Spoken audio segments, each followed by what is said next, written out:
الله الرحمن الرحيم وبه نستعين.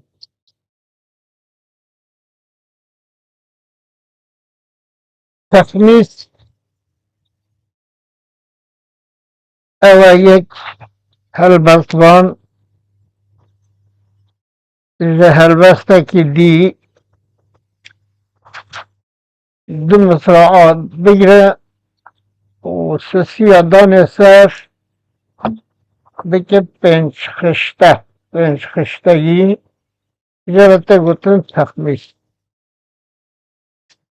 مولانا خالد شهرزوری کردی لسر هلبستک یا مولانا عبدالرحمن جامی کردی تخمیس شکریه از خوازم و تخمیسش ورانه بخوریم.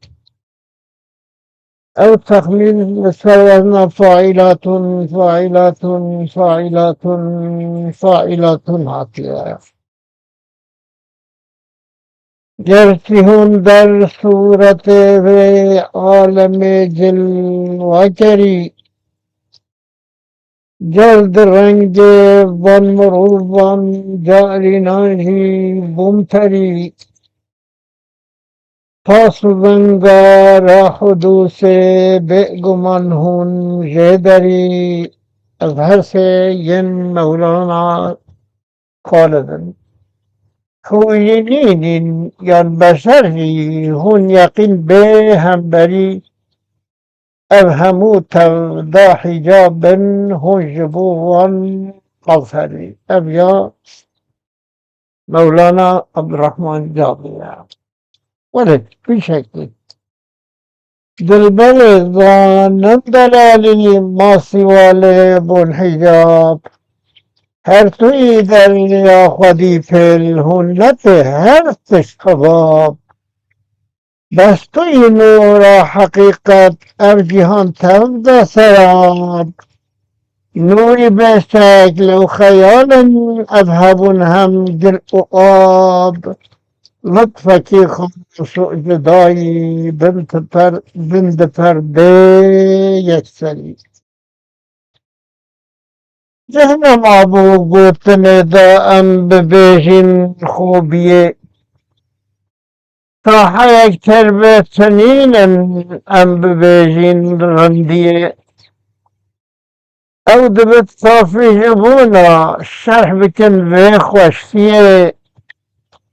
وسعت عقل بدرت قصه علاوینیه هندی بیجن او خیال کن هون جبون وان سروری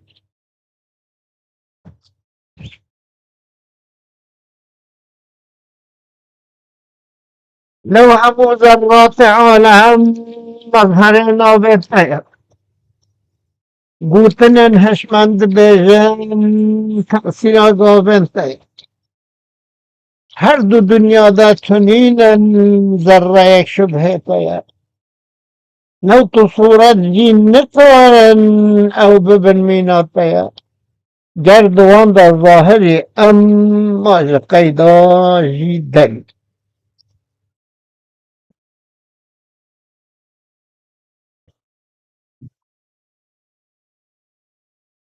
ین به اشقیناتی صوت سرزمین نینن کچست در دم یک گل چنینن بو جمال به هوس هم شراب ببین چنینن دابد نفس نفس به حسن چنینن یک گل و گلنال بست هم به هر رنگی خویانن لدوان جل وکل زنگل بود از حقم بس او تو منصور نبو یه دفعه توی سینا چر نیاز مانگا تبو یه تجلی کردگاهه حدیثا ذات نبو نظر و منظور دا عینه بنشت کزدی نبو یکتی ذات قدیم ناب دوبن به هم بری حسن بین هر دو به یک جار مخصوص ناوتنه گاهوتی یوسف عیانی قیه نگوش بهنه جاروتی یعقوب لبانی یوسف لاوری زدنه هون در ریا و دلالا